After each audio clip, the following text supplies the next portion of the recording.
faz um sinal. Boa tarde, internauta que nos acompanha ao vivo na tarde desta quarta-feira, diretamente aqui dos estúdios do PT na Câmara. No programa Ponto a Ponto, nós estamos recebendo hoje alguns convidados especiais. A começar aqui pela minha esquerda, o nosso querido, vou tratar de deputado, nosso ex-deputado, sempre deputado, Carlos Abicalil, do PT do Mato Grosso, a deputada federal Rosa Neide, também do PT de Mato Grosso, e um convidado também que é o deputado Idilvan Alencar, do PDT do Ceará. Muito bem-vindo, deputado, também aos estúdios aqui do PT na Câmara. E nós já vamos começar, sem mais delongas, o nosso programa conversando sobre educação. Por que sobre educação?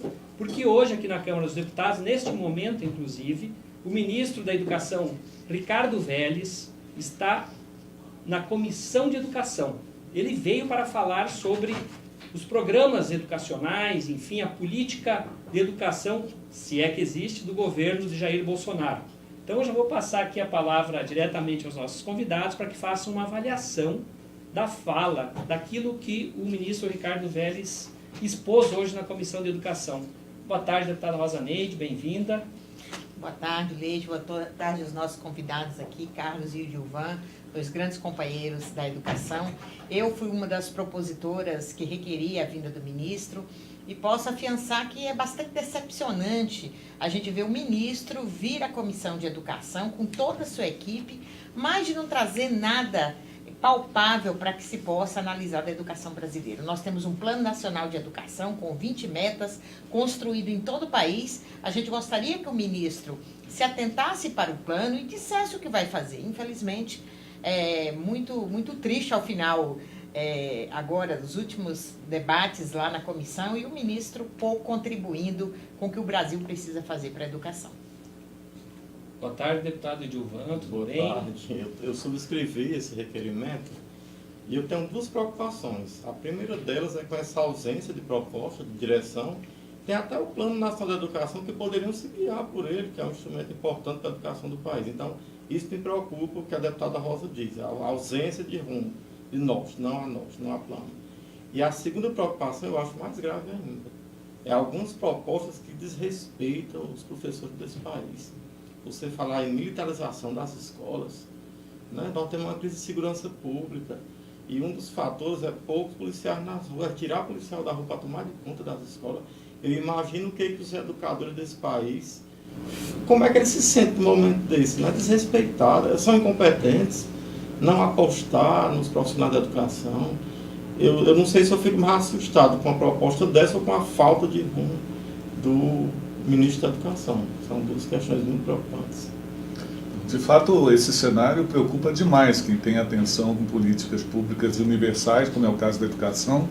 É a única política pública do país que está presente todos os dias em todas as cidades, bairros, assentamentos do Brasil, é a política de educação.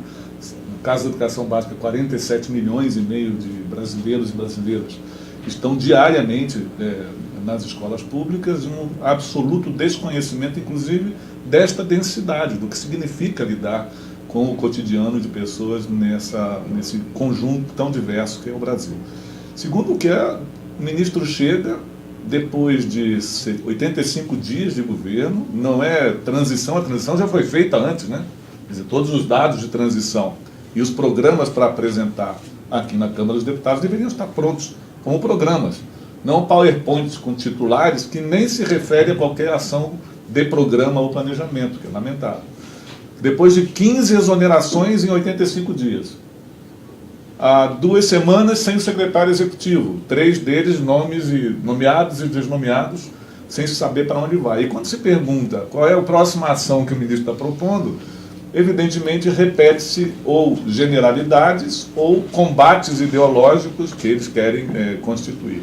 Então, creio que a comissão, quase que integralmente, à exceção de 3 ou 4 dos mais de 50 parlamentares que fizeram sua participação nessa audiência pública, apontam com clareza uma enorme decepção e uma gravíssima preocupação com o que ocorrerá nesse período dos próximos 4 anos, tendo em vista essa primeira apresentação que ocorreu hoje. Nós estamos ao vivo pelas páginas do Facebook PT na Câmara e também pela página do Facebook da professora Rosa Neide, do PT do Mato Grosso. Nossos convidados hoje aqui, o professor Edilvan do Ceará, do PDT do Ceará, e também o ex-deputado Carlos Abicalil. E o assunto é educação. Mas ontem mesmo teve uma audiência pública, uma sessão solene, né, em que o deputado Carlos Abicalil foi homenageado, inclusive, por ocasião da comemoração do Piso Nacional dos Professores. O Piso Nacional está ameaçado dos professores? Olha, na verdade, essa celebração do piso é em função de uma série de ameaças que a escola pública passa, né? Aquele ataque de Suzano, a escola está atacada de todas as formas. Quando se diz assim, olha, vamos criminalizar professor, vamos filmar professor, é ataque veio à escola, né? Hoje o ministro ele não fez a defesa da vinculação dos recursos, então ataque de toda a natureza. E também parece que nós começamos o mundo agora, né? O mundo da educação começou agora. Não houve ProUni, não houve Pronatec, não aconteceu FIES, não aconteceu Proinfância, não aconteceu PENAIC, nada existiu.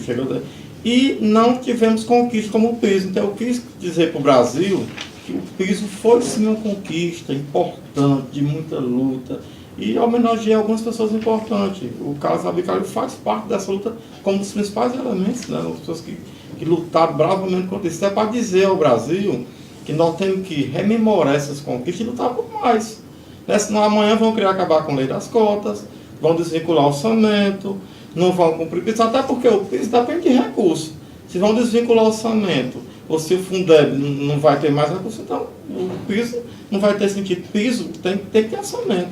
Então essa sessão de ontem era para homenagear as pessoas e dizer, olha, vamos estar aqui atentos, professores do Brasil. Estamos atentos ao que está acontecendo. Isso importa a todos nós, não é um processo meu da deputada Rosa, é dos professores do Brasil, dos alunos desse país. Então, a gente tem um grupo de parlamentares que são ligados à educação.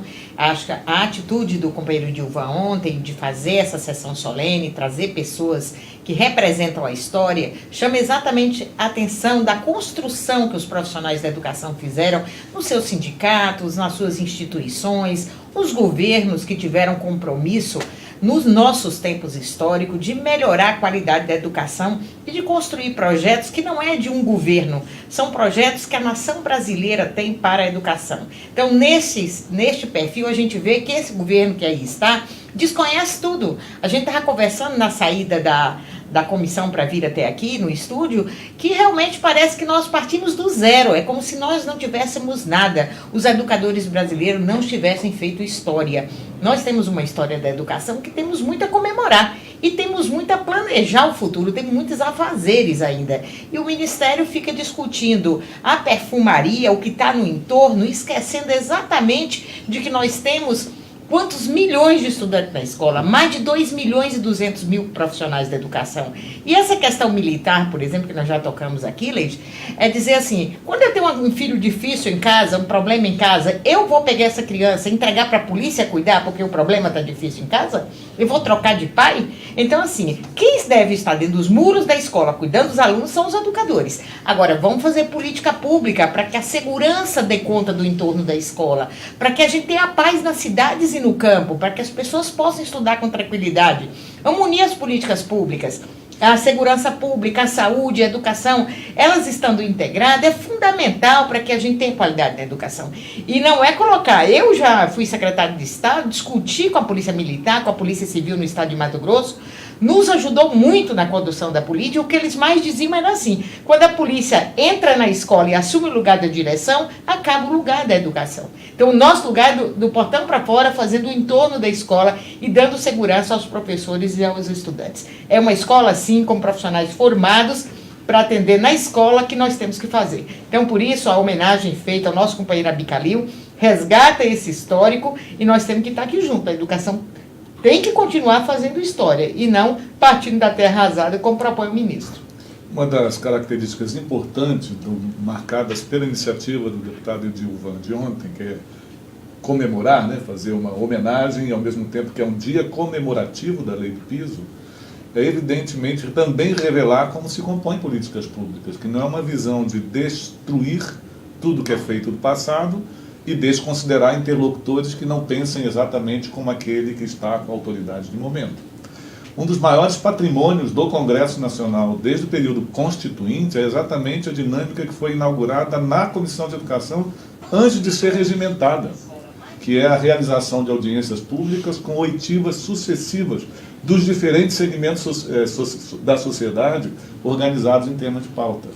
E, obviamente, isso produz um conhecimento enorme, mas também uma oportunidade de realizar convergências possíveis a cada etapa da educação brasileira e das políticas públicas nacionais. Esse patrimônio é fundamental. E parece que isso escapa à autoridade. Aliás, hoje não se fez qualquer menção a uma entidade da sociedade civil, salvo uma única menção à Concede e Undime como únicas interlocutores do financiamento.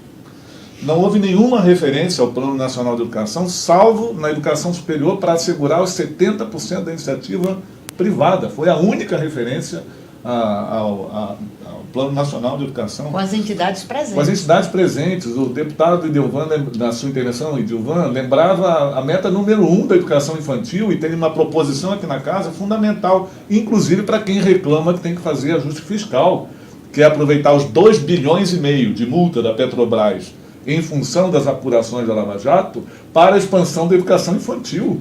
Não houve nenhuma referência, nem te respondeu, deputado, sobre esse tipo de perspectiva. Para nós entendermos que mudança é essa, que significa, será que estamos tratando com pessoas que têm todas as revelações já dadas, e eu digo revelações que parecem magia, elas não estão baseadas nem em orçamento, nem em estatística, nem em avaliação, ou rigorosamente desconhecem tudo que é feito e que não têm o poder, com o condão da caneta do Diário Oficial, de alterar a realidade educacional do Brasil por proclamação de titulares. Nós estamos ao vivo pelas páginas do Facebook PT na Câmara, pela página do Facebook da professora Rosa Neide, deputada federal do PT do Mato Grosso, e também com convidados aqui o ex-deputado Carlos Abicalil e com o deputado federal Idilvan Alencar, do PDT do Ceará. Uma coisa que chamou a atenção também ontem na reunião do Núcleo de Educação do PT é sobre o Fundeb. O Fundeb tem agora uma data, se não me engano é 2020, né? 2020. O ano que vem já. E isso preocupa muito os educadores, toda a comunidade envolvida com a educação. Mas o MEC, pelo que se percebe, não está dando a mínima para isso. É isso mesmo, deputada Rosa Neide? Muito preocupada, porque a gente sabe. E, primeiro, antes do Fundeb, a questão do ministro Paulo Guedes, que está o tempo todo dizendo que tem uma PEC pronta para votar a descentralização dos recursos. Tirar os recursos vinculados hoje, que é um ganho constitucional que nós temos, de desvincular os recursos e deixar a educação a mercê.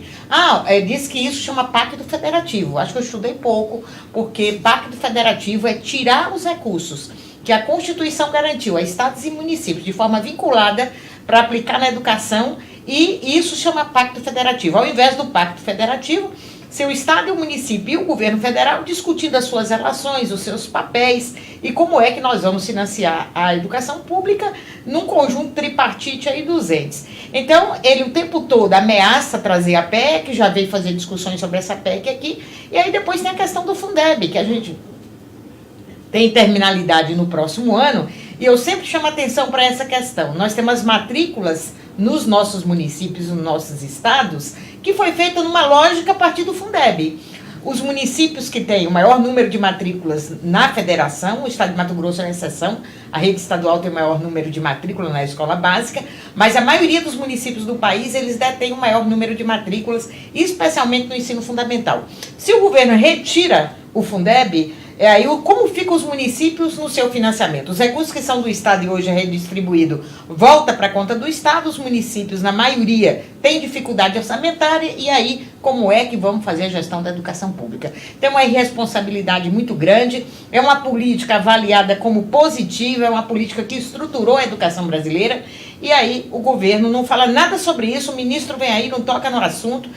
Nós vamos discutir aqui na casa, nós já temos iniciativas sendo discutidas, e esperamos realmente que o país se mobilize, os prefeitos, os governadores, não entendam que é pacto federativo retirar aquilo que constitucionalmente está previsto para a educação. Vocês que acompanharam a reunião hoje de manhã com o ministro, ele chegou em algum momento a tocar na questão da reforma da Previdência e os professores? Como é que fica? Eu acho que é assim, a síntese dessa reunião do ministro com a Comissão de Educação é assim, a comissão pergunta, o ministro não responde. É a síntese. Ou seja, Ele não respondeu as questões fundamentais, eu fiz 3 perguntas, nenhuma foi respondida. E eu nem fiquei chateado porque não foi só comigo, quase todos os deputados. Ele não respondeu, assim. nem o Olavo Carvalho não respondeu por WhatsApp, nada? Não, um deputado disse que era o brasileiro, sei lá, o maior brasileiro vivo do pensamento. Eu me sentia assim incompetente, porque eu não conheço, assim, não conhecia, não sabia quem era. Então me sentia um pouco incompetente nessa hora. Se é o maior brasileiro, o maior pensador vivo do Brasil, e eu não sabia nem quem era. Eu imagino o filósofo Carlos Alicalil como se sentiu. Né? Assim, umas confusões, briga para lá nas redes sociais para cá. 3 meses o ministro não tem equipe. Né? Isso é muito danoso. Eu conversava com o presidente da Undime, Alessio, que é ciência, e Divan, o município estão desesperados. Vai ter mais educação? Não sei. O presidente do Concede ontem, o presidente do Concede, Cecília, deu declaração dura no Jornal Nacional. Né? E aí ninguém aguenta mais tanta inércia, tanto desmando, né? É uma fábrica incrível de produção de besteira, né?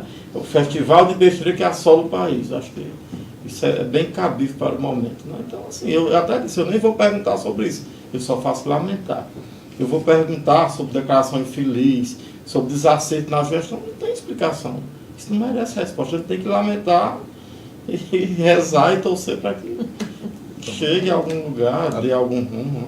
A resposta sobre a reforma da Previdência que o ministro deu é que isso não é tema dele, é tema do ministro da Economia.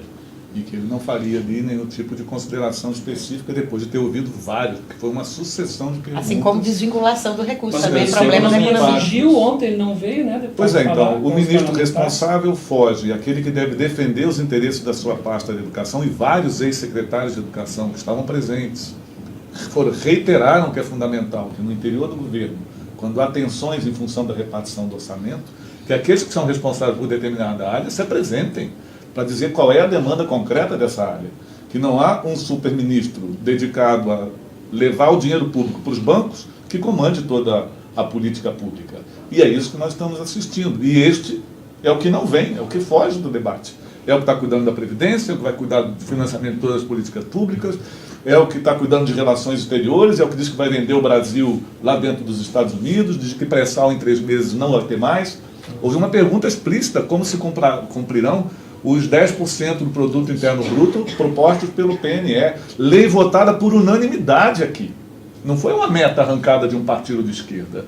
Aliás, esse fenômeno de ser de direita ou de esquerda é uma cortina de fumaça para um tratado que é principal.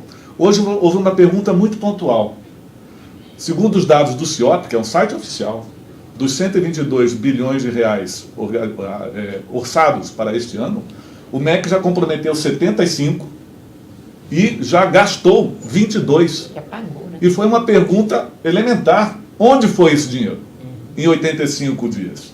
Não houve nenhuma menção a esse tipo de pergunta, que é grave, porque nós estamos falando de execução de um orçamento apertado, cheio de ajustes e recortes, com a espada da emenda condicional 95, dizendo que vai congelar por 20 anos, e o ministro não deu nenhum tipo de atenção ou nenhuma resposta, mesmo pudesse dizer que não sabia, porque a gente já escutou uma opção de coisa que ele não sabia, podia dizer essa, mas essa é crime de responsabilidade.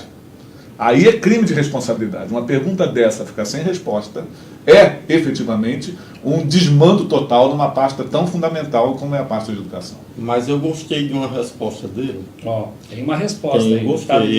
Ele fez um elogio aos técnicos do MEC, do INEP e do FNDE. Verdade.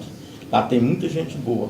Pessoas concursadas, eu tive a oportunidade de trabalhar lá, pessoas de carreira excelentes. Agora eu fiquei pensando, como é que eles estão se sentindo no meio dessa confusão? Sim. Eu acho que a fala assertiva que ele fez foi fazer um elogio à equipe de carreira do MEC, do FNDE e do INEP.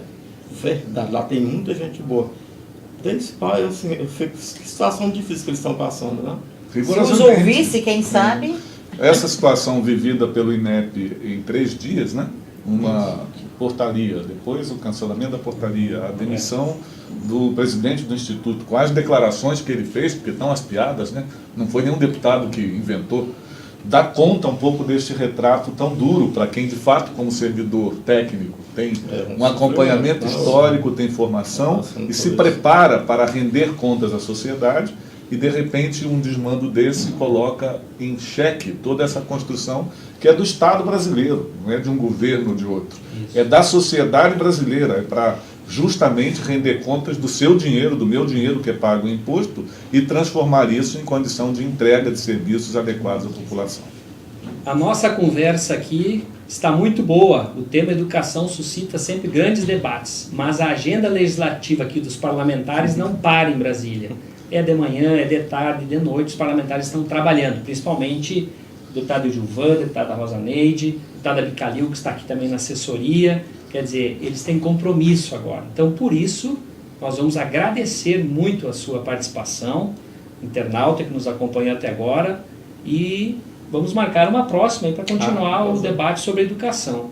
Né? Deputada Rosa Neide, vocês querem fazer uma gostaria de consideração final? Passar um abraço, transmitir o meu abraço a todos que estão nos acompanhando, dizer que a nossa luta vai ser uma luta constante, nós sabemos do que está por vir, até porque cada frase proferida pelo ministro aumenta umas preocupações, porque o ministro, em momento nenhum, ele é claro naquilo que o MEC pretende fazer, e quando ele disse que o Brasil é a Colômbia de 30 anos atrás, dá um arrepio em todos nós, né? Como é que o Brasil é a Colômbia, que no momento era, a gestão da Colômbia era vinculada ao narcotráfico. Acho que pelo menos respeitar o povo brasileiro, os presidentes que nós elegemos, os governos do nosso país, saber que a condição que o país ocupa aqui no continente é muito desrespeitosas as falas, e quando se diz a respeito da educação é aquilo que eu e o Gilvan já dissemos aqui.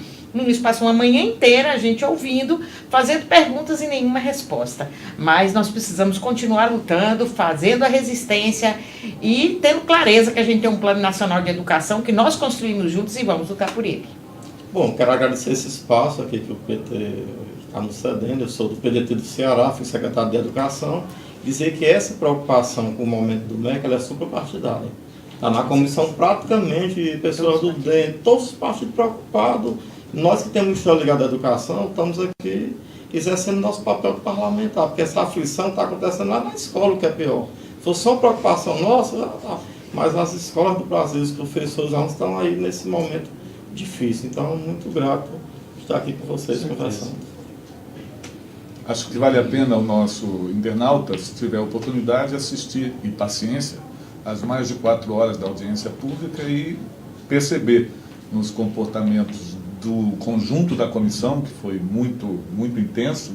É comum na Comissão de Educação ter muita dedicação dos parlamentares que vão lá, ter muita construção com conflito de pontos convergentes, ter proposições que avançam de A para B em função deste debate que vai qualificando a proposta, ter votação por unanimidade, ter melhoria de programas públicos. Esse é um patrimônio que é resultado da diversidade do pluralismo político garantido na Constituição Federal. E é nesse sentido que nós temos toda a esperança de que este parlamento, que milita na defesa dos interesses do povo, essa é a função da Câmara dos Deputados, é capaz de demover aqueles que, se intitulando com a autoridade de ministro temporariamente, acham que não devam prestar contas ou apresentar programas a quem, em nome do povo brasileiro, tem a capacidade de aperfeiçoá-los, de acompanhá-los, de avaliá-los e de propor mudanças. Nós vamos seguir na nossa reta de organização, de mobilização, de proposição, de acompanhamento e de disputa para que o direito do povo brasileiro seja assegurado sempre. Então, boa tarde, muito obrigado a participação da deputada, do deputado Carlos Abicalil. Boa tarde, continue acompanhando a programação ao vivo pelo Facebook PT na Câmara.